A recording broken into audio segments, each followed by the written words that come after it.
Essa noite quero compartilhar uma breve palavra com a igreja. E durante muito tempo eu tenho percebido que ainda existe no meio da igreja, e quando eu falo igreja, não só a igreja metodista de Itaberaba, mas a igreja de uma forma geral, ainda existem muitas pessoas que quando olham para Deus, têm dificuldade de reconhecer quem Deus é. E é mais ou menos aquilo que Mário Sérgio Cortella fala, que tudo aquilo que está no escuro nos causa medo.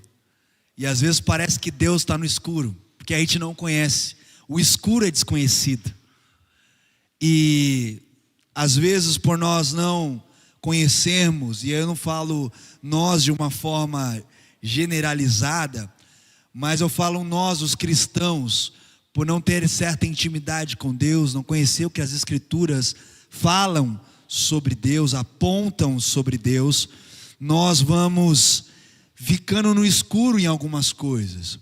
Durante muitos anos, esse que vos fala, antes de ser pastor, antes de estudar as Escrituras, muitas vezes eu achava que Deus estava irado comigo, que Deus estava bravo comigo, que Deus, Ele escondia o rosto dele de mim por causa dos meus pecados, e tudo isso era uma verdade, está na Bíblia, mas isso faz parte da antiga aliança.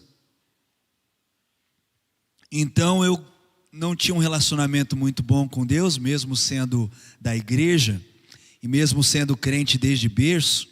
Tenho 40 anos de cristianismo, mas durante boa parte da minha vida, eu não conseguia ver que Deus era um pai que me amava, Deus era um pai de amor bondoso, e eu sempre ficava com aquela frase na minha cabeça, muito tempo: Deus é bom, Deus é amor, mas Ele é justiça.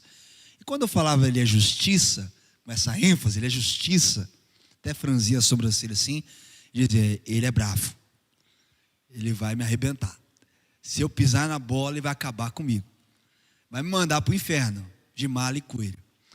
Só que esse pensamento que eu tinha, muitas vezes é o pensamento que muitas pessoas ainda têm, porque não tem como nós desassociarmos, e o pastor Luciano Subirá, ele fala isso com muita propriedade no livro Graça Transformadora. Não tem como a gente desassociar a justiça de Deus do amor dele, porque Deus é um amor em justiça e uma justiça em amor. Então, eu quero falar um pouquinho essa noite sobre uma visão que Deus me deu acerca de um texto bíblico, sobre a bondade dele. Eu quero falar essa noite sobre uma bondade suficiente. Óbvio que essa bondade vem dele. Amém?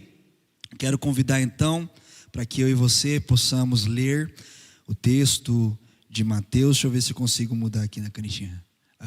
Isso.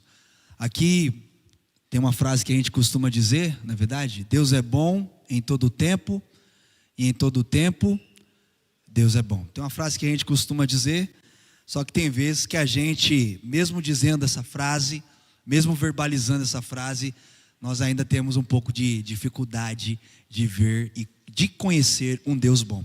Principalmente pessoas que têm um relacionamento ruim com seus pais e não conseguem ver a bondade da paternidade de Deus. Embora a gente cante isso em muitas músicas, né? Senhor, Tu és bom, Tua misericórdia é para sempre. E a gente canta e a gente lê, mas a gente ainda não consegue ter a revelação. E quando a gente fala ter revelação, não é ter o entendimento ou o conhecimento. Ter a revelação é algo no espírito. Porque às vezes você pode conhecer com a mente e não receber isso no espírito. E Deus é espírito. Para que a gente possa relacionar-se com Deus, nós temos que entender Ele de uma forma Vocês estão aqui comigo? Nós temos que entender Deus e viver Deus de uma forma espiritual. Quero falar então, não sei se vai dar para todo mundo ler aí, não sei se vai ficar bom a projeção, mas é Mateus capítulo 19, do verso 16 ao verso de número 22. Eu vou estar lendo na versão revista e atualizada, que diz assim: E eis que alguém, aproximando-se, lhe perguntou: Mestre, que farei eu de bom para alcançar a vida eterna? Respondeu-lhe Jesus: Por que me perguntas acerca do que é bom? Bom só existe um. Se queres, porém, entrar na vida, guarda os mandamentos. E ele lhe perguntou: Quais mandamentos? Respondeu Jesus: Não matarás, não adulterarás, não furtarás, não dirás falso testemunho, honra teu pai e tua mãe, e amarás o teu próximo como a ti mesmo. E replicou-lhe o jovem: Tudo isso eu tenho observado, que me falta ainda? Disse-lhe Jesus: Se você quer ser perfeito, vai, vende os teus bens, dá aos pobres, daí então terás um tesouro no céu. Depois vem e segue-me. Tendo, porém, o jovem ouvido essa palavra, retirou-se triste, por ser dono de muitas propriedades. Feche os teus olhos. Pai, essa é a tua palavra. Fala conosco, Senhor. Nós sabemos, ó Deus, que a sua palavra ela não volta vazia. Nós pedimos que a sua palavra, Pai, cause em nós os efeitos que ela precise causar. Nos edifique essa noite, nos aperfeiçoe essa noite, nos molde essa noite, Pai. Fala conosco, Pai. Ó Deus, continua ministrando o nosso coração, continua falando ao nosso espírito, Pai, porque nossa mente precisa de conhecimento, nossa cabeça precisa de informação, mas nosso espírito está sedento, está pronto para receber revelação. Então revela-nos, ó Pai, a tua palavra, revela-nos o teu querer e a tua vontade, em nome de Jesus, amém, amém. Então esse é um texto, meu irmão, minha irmã, muito bem conhecido, um texto que já ouvimos diversas pregações, onde um jovem judeu, ele rico, a Bíblia diz, proeminente, porém totalmente insatisfeito e com a espiritualidade que também não satisfazia, porque ele tinha dinheiro, ele tinha reputação, ele tinha uma liderança até no meio dos judeus, mas nada disso preenchia o vazio da alma dele. Nada disso preenchia o vazio da alma dele.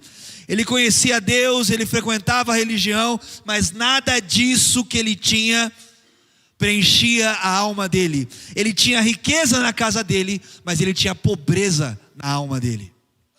Sabe, meu irmão, minha irmã, ao encontrar com Jesus, esse jovem faz algumas perguntas. E desse diálogo que nós lemos, nós podemos tirar então algumas importantes percepções.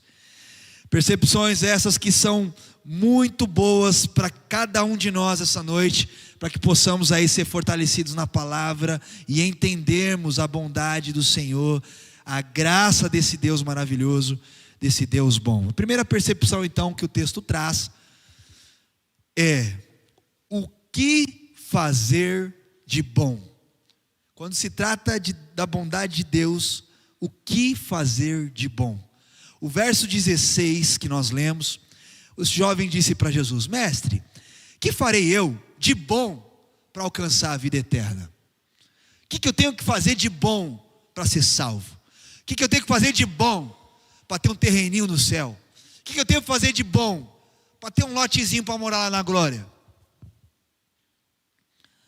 E aí Jesus respondeu ele. Mas esse jovem, ele tinha um desejo interessante.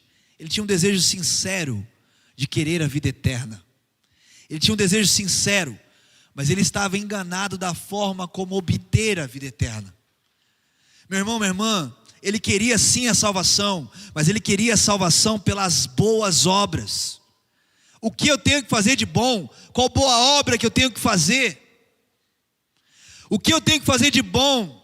Ele queria ser salvo por aquilo que ele poderia fazer de bom, e não pela graça de Deus. Sabe, meu irmão, minha irmã, todas as religiões ensinam que as nossas obras podem nos aproximar mais de Deus. Todas as religiões nos ensinam que as nossas boas obras nos aproximam mais do divino. Todas as religiões ensinam que as nossas boas obras nos aproximam mais do universo. Todas as religiões apontam para isso. Todas. Mas no Evangelho não. No Evangelho de Cristo, fica claro que a salvação não consiste naquilo que eu e você fazemos de bom. A salvação não consiste em uma para Deus ver. Não. A salvação não consiste naquilo que a gente faz de bom, mas consiste naquilo que Jesus Cristo fez de bom. Sabe, meu irmão, minha irmã, a salvação, a vida eterna consiste naquilo que Deus fez de bom por mim, por você, através de Cristo Jesus. Eu e você, a Bíblia deixa claro isso em Efésios capítulo 2, do verso 8 ao 10, que eu e você não somos salvos pelas nossas obras, porque se nós fôssemos salvos pelas nossas obras, a glória seria nossa e não de Cristo. A glória não seria de Cristo, seria nossa daquilo que a gente faz. O mérito seria nosso. Sabe, meu irmão, minha irmã, Efésios 2, do 8 ao 10 vai dizer que nós não somos salvos pelas nossas boas obras, somos salvos pela graça mediante a fé em Cristo Jesus. E isso não vem de mim, não vem de você, não vem da igreja, vem de Cristo. Mas o próprio Efésios vai dizer o quê? Que sendo salvos, devemos fazer boas obras. Você é salvo? Tem salvo aqui, irmão? Amém? Tem salvo aqui pela graça essa noite? Amém? Então você foi salvo não pelas boas obras, mas para fazer boas obras. Então não tem essa da gente ser crente 3S. Salvo, sentado e satisfeito. Não tem essa. Aí tem que fazer boa obra. Você está salvo? Tem salvo aqui essa noite? Então, mostre-me as suas obras, porque as suas obras vão mostrar a sua fé. Amém? E esse jovem chega para Jesus assim: o que eu tenho que fazer de bom? Qual é a boa obra aí, Jesus, que eu tenho que fazer? Qual é o tanto de dinheiro que eu tenho que abençoar alguém ou você, Jesus? Porque eu sou rico para ganhar minha salvação. Qual é a caridade que eu tenho que fazer, Jesus? Sabe, irmão, minha irmã, repito: nada do que a gente faça é maior do que Ele fez. Nada do que você faça é maior do que Ele fez. Segunda percepção que esse texto mostra para nós. Afinal de contas, quem é bom? No verso 17, a Bíblia vai dizer assim, quando ele faz a pergunta, Jesus respondeu: por que me perguntas acerca do que é bom? Bom só existe um.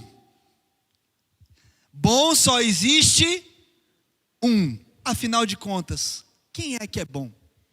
Jesus já respondeu: bom só existe um. Sabe, meu irmão, minha irmã, tanto aqui como no Evangelho de Marcos, onde essa passagem também é escrita, Marcos 10, 17, Jesus ele aponta para a bondade de Deus. Em Marcos, esse jovem chega dizendo, o autor de Marcos escreve que ele diz assim: bom mestre, ele chama Jesus de bom mestre. Bom mestre. Tanto no Evangelho de Marcos como no Evangelho de Mateus, Jesus, ele não se coloca como bom, ele fala que bom é só um, bom é Deus. Sabe, meu irmão, minha irmã, Jesus aponta para a bondade de Deus e não aponta para a bondade dele mesmo. Jesus não aponta para a bondade de si mesmo. Esse jovem rico, igreja, ele não tinha noção de quão pecador ele era, ele se sentia bom demais. Esse jovem rico, por ser rico, caridoso, ele se sentia bom demais. Ele pensou porque ele tendo cargos, ele tendo dinheiro, ele tendo virtudes, ele podia agradar a Deus com isso. Mas se nem Jesus se considerou bom, sendo Jesus o Filho de Deus, quem é que pode se considerar bom nessa terra? Pergunta para a pessoa que está do seu lado aí, você se acha bom bastante?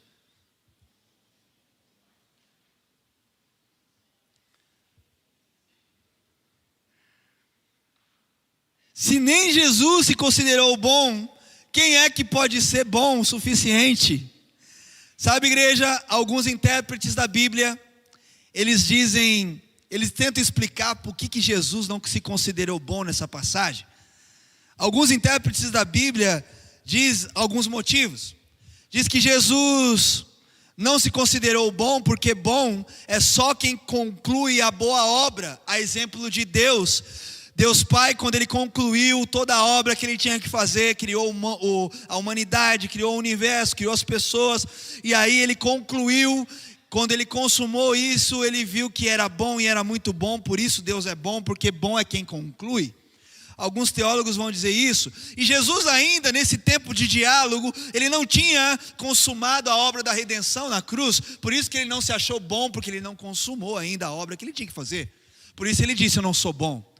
Outros intérpretes dizem que Jesus não se considerou bom, porque espiritualmente estava sobre Jesus o pecado do mundo inteiro, até que Ele fosse levar esse pecado do mundo inteiro até a cruz. Por isso, carregando o pecado do mundo inteiro, carregando a dor do mundo inteiro, carregando tudo que era de mal sobre Ele, Ele não podia dizer que Ele era bom, porque estava sobre Ele toda a maldade e todo o pecado do mundo inteiro. Por isso que alguns teólogos falam que Ele não se falou que era bom por causa disso.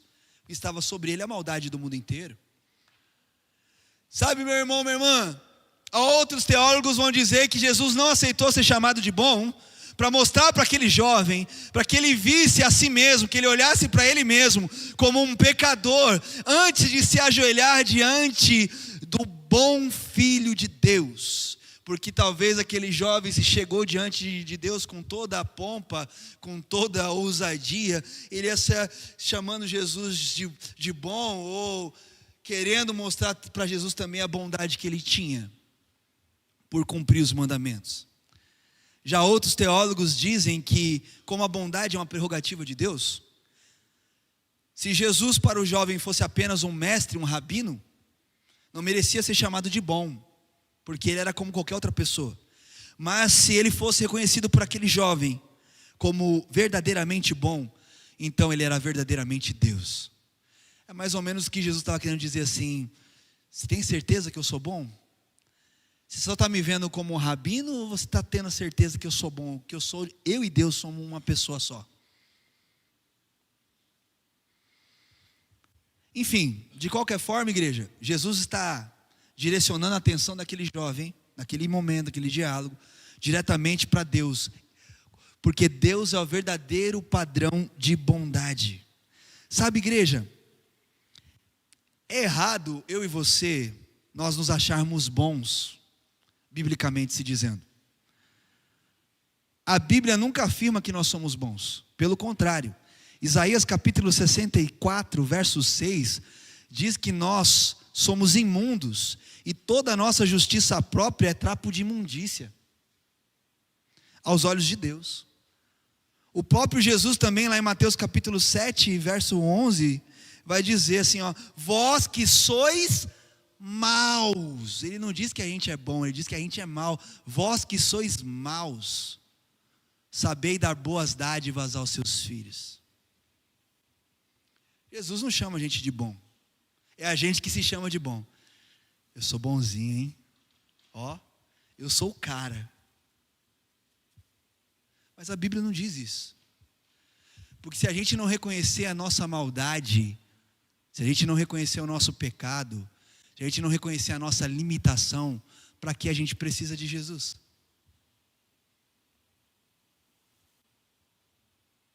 Se a gente é bom o suficiente, para que a gente precisa de Jesus? É de João Calvino a frase que diz, e eu pensei que era minha essa frase, porque eu dizia isso também, mas descobri que era dele. É ruim quando acontece isso, né? A gente pensa que quer estrear e quando vê, a gente já é repetição, né? A gente vale a pena ver de novo, né? Mas é de Calvino a frase que diz assim: tudo que você vê de bom em mim é Cristo na minha vida. e todo o mal que você vê em mim, sou eu mesmo. Meu irmão, minha irmã, todo o bem e toda a parte boa da sua vida é Cristo em você. É Jesus Cristo na sua vida. Agora, todo o mal que as pessoas veem em você, não é Cristo na sua vida. É você mesmo, é o velho homem, é o Adãozão mesmo. É o primeiro Adão mesmo. Que está gritando aí, querendo sair da cruz. Vamos deixar ele crucificado, amém? Amém. Sabe, igreja, nós não somos bons, eu e você não somos bons, eu e você não somos bonzinhos, eu e você não somos nem bonzões, porque toda a bondade que existe na minha vida, na sua vida, toda a bondade que existe em nós como igreja, é reflexo de Cristo, é reflexo da glória de Cristo em mim e em você e na igreja. Por isso que a glória é sempre dele e nunca nossa. Porque se a obra é dele na nossa vida, a glória também na nossa vida é dele. Porque dele, por ele e para ele são todas as coisas, inclusive a glória. Nenhuma glória é nossa, toda a glória é dele. Fez alguma coisa boa? Recebeu o elogio, irmão? Glória a Deus por isso. Glória a Jesus Cristo por isso. Porque foi Cristo que permitiu que você fizesse. Amém, igreja? Está comigo aqui? Terceira percepção. A lei é boa, mas não nos torna bons. No verso 18 e no verso 21, Jesus começa então a introduzir no diálogo com o jovem a lei de Moisés. E ali Jesus cita alguns mandamentos. Ele não cita todos os mandamentos, mas alguns. E aí o jovem respondeu que todos aqueles mandamentos citados por Jesus, ele já conseguia cumprir. Lá em 1 Timóteo capítulo 1, verso 8, lá em Romanos capítulo 7, verso 12, a Bíblia, a palavra do Senhor vai afirmar que a lei ela é boa, e vai afirmar que a lei é santa. Mas mesmo a lei sendo boa, mesmo a lei sendo santa, igreja, a lei não tem poder, os mandamentos não têm poder de nos transformar em pessoas boas e em pessoas santas. Porque uma hora a gente vai conseguir fazer, mas outra hora não. Sabe, meu irmão, minha irmã, se a lei fosse suficiente para transformar a gente em pessoas boas, em pessoas perfeitas, nós não precisaríamos de Jesus. Era só cumprir a lei de Moisés e seria o suficiente. Sim ou não? Para que Jesus? Cumpre a lei aí. Pri, você está cumprindo aí os 613? Tô, pastor, então você já é perfeita, glória a Deus. Para que Jesus? Presta atenção, igreja, a lei é como um espelho, e o espelho ele mostra a sujeira, mas o espelho não tem poder de remover a sujeira do nosso corpo. Você pode até olhar no espelho e ver as rugas, mas o espelho não tem poder de tirar as rugas. Você pode olhar no espelho e ver as espinhas, mas o espelho não tem poder de tirar as espinhas. Você pode olhar no espelho e ver que o seu rosto está sujo com maquiagem, mas o poder não tem espelho de limpar o seu rosto. Assim é a lei, ela mostra o que é certo e o que é errado, o que é pecado e o que não é, mas ela não tem poder de transformar a sua vida, porque a lei é só um espelho. Só um espelho. Sabe, meu irmão, minha irmã, o propósito da lei é trazer o pecador para Jesus Cristo, conforme Gálatas capítulo 3, verso 24. A lei pode levar o pecador a Cristo, mas a lei não pode tornar o pecador semelhante a Cristo. A lei não tem esse poder. Por quê? Porque somente a graça tem o poder de transformar o pecador igual a Cristo. Você pode repetir isso comigo? Somente a graça pode me transformar em uma pessoa mais parecida com Jesus Cristo. Só quem crê aplauda Ele no nível que crê e recebe.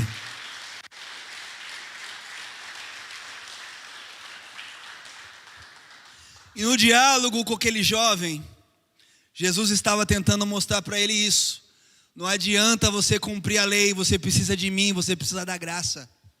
Não adianta você cumprir alguns mandamentos. E olha que Jesus só citou o que ele de fato sabia. Mas tinha alguns mandamentos que ele não estava conseguindo cumprir. Jesus estava mostrando para aquele jovem que a lei é perfeita, mas ela não aperfeiçoa. Próxima percepção. É a bondade do Senhor que nos conduz. Você pode repetir isso comigo? É a bondade do Senhor que me conduz. No verso 22 desse diálogo, diz assim: tendo porém o jovem ouvido essa palavra, retirou-se triste, por ser dono de muitas propriedades. O jovem rico, igreja, ele era idólatra da sua própria riqueza. Seu Deus eram seus bens.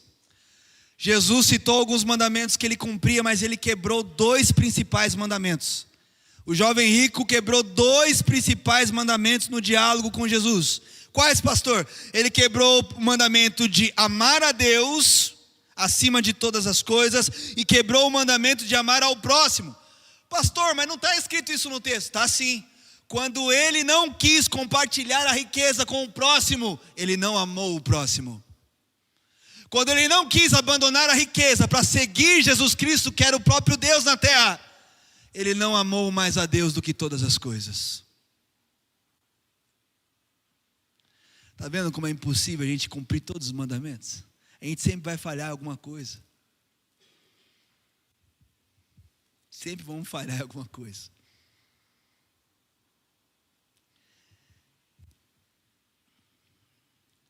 Quando ele não compartilhou suas riquezas, como Jesus pediu aos necessitados, ele não amou o próximo. E quando ele não decidiu seguir Jesus depois de abandonar as riquezas, ele não amou a Deus mais que todas as coisas. Quebrou dois mandamentos. Sabe, irmãos, ele preferiu não perder a riqueza temporal em troca da riqueza eterna. Ele perdeu a riqueza eterna por causa de uma riqueza transitória. De todas as pessoas que se encontram com Jesus na Bíblia, igreja, todas, esse foi o único jovem que saiu pior do que chegou. Todas as passagens que são citadas, Hermeson, de pessoas que se encontram com Jesus, esse é o único que saiu pior do que chegou. O único. Porque todo mundo na Bíblia que se encontra com Jesus, Samuel, sai melhor do que chega. Mas esse saiu pior do que chegou.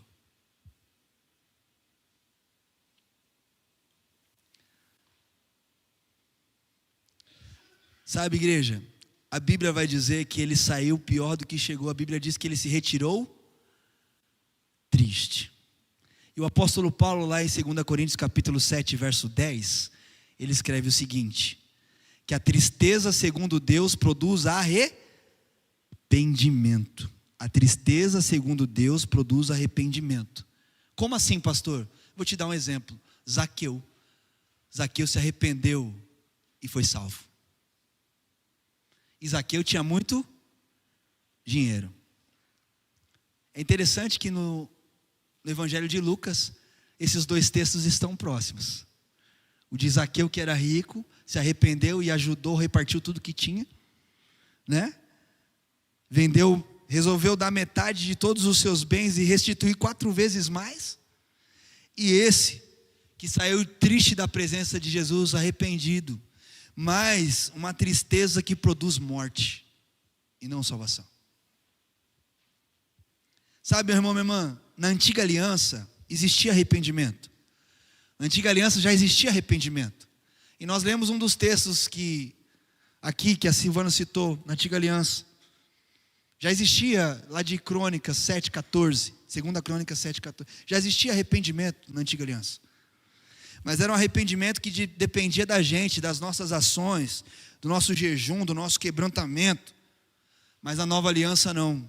O arrependimento depende de nós reconhecermos a bondade de Deus. Como assim, pastor? É isso mesmo. Na antiga aliança, o arrependimento dependia de uma atitude nossa. Quebrantar, chorar, jogar pó de cinza, vestir pano de saco. Eu já fiz isso, você acredita? Parece que não, mas eu já fiz isso. Mas na nova aliança, o arrependimento é a gente reconhecer a bondade de Deus. sobre as nossas vidas.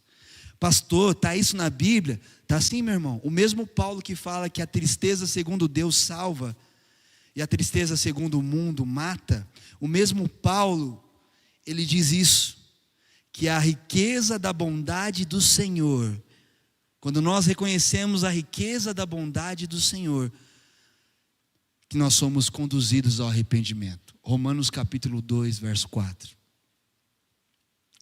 O arrependimento na antiga aliança dependia do que eu faço. Eu choro, eu jejuo, eu jogo pó de cinza, vinho, pão de saco, Deus me arrependa. Aí Deus vem e perdoa. Mas na nova aliança, o arrependimento é: eu reconheço a bondade e a graça de Deus sobre a minha vida. E essa bondade me conduz a um lugar em Deus que eu nunca devo mais sair. De arrependimento. Nossos encontros com Jesus, igreja, o meu encontro com Jesus, o seu encontro com Jesus, deve nos conduzir ao arrependimento todas as vezes que nós reconhecemos a grandeza da bondade, a riqueza da bondade de Deus. Isso vai fazer toda a diferença na nossa vida. Não é mais jogar cinza sobre nós, não é mais vestir pano de saco, rasgar as vestes, né? Né, Felipe? Não é mais isso. É a gente reconhecer a riqueza da bondade de Deus. Você pode me ajudar a pregar essa noite e falar para a pessoa que está do seu lado aí? Me ajuda a pregar, fala para ela assim: Deus é rico em bondade, irmão.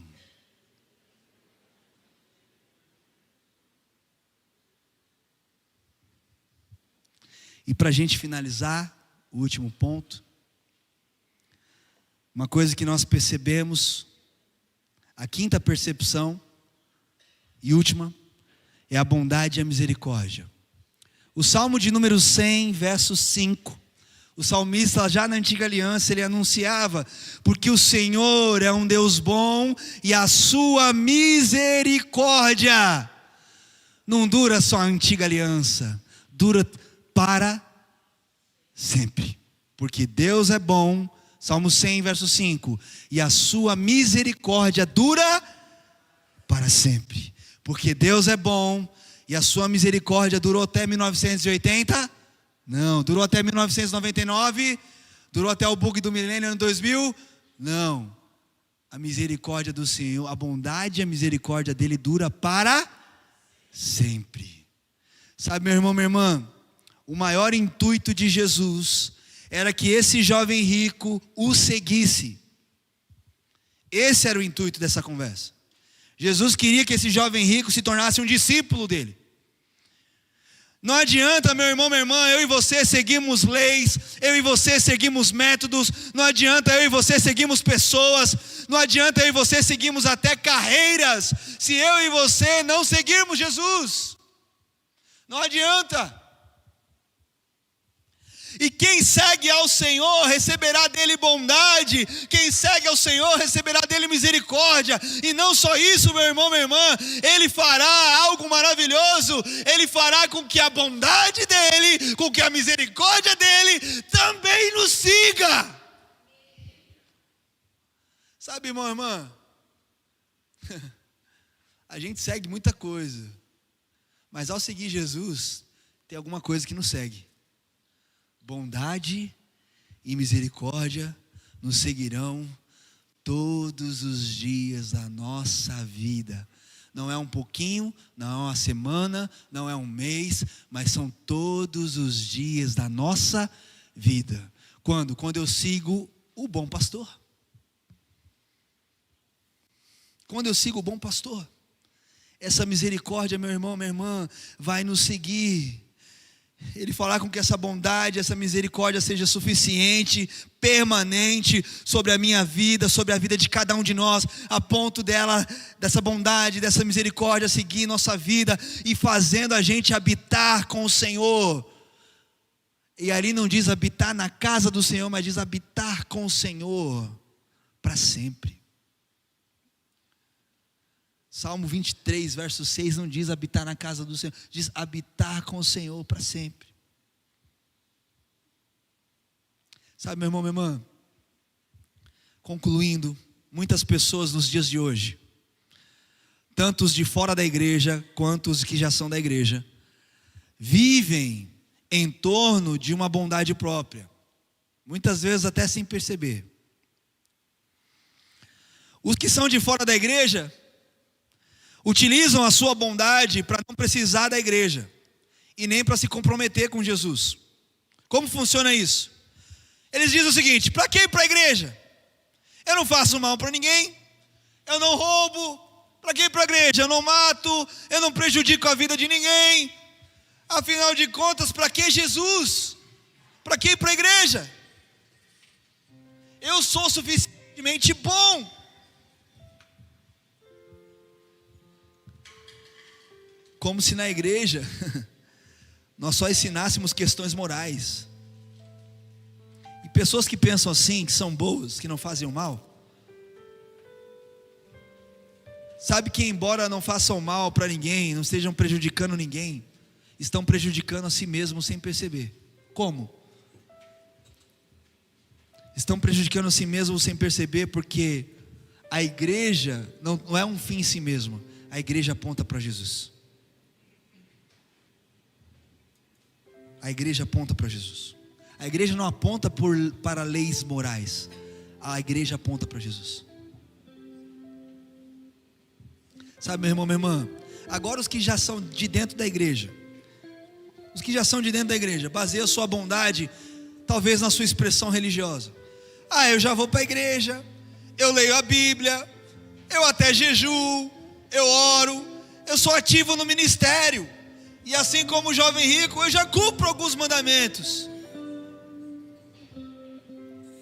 Portanto, pessoas que dizem isso, tudo que eu faço para Deus me torna bom, me torna melhor do que esses pecadores que nem na igreja estão, esses pecadores que não querem saber de nada, porque eu faço X, Y e Z para Deus. Estão igual aquele fariseu que batia no peito: ó Deus, obrigado porque eu não sou igual a esse pecador.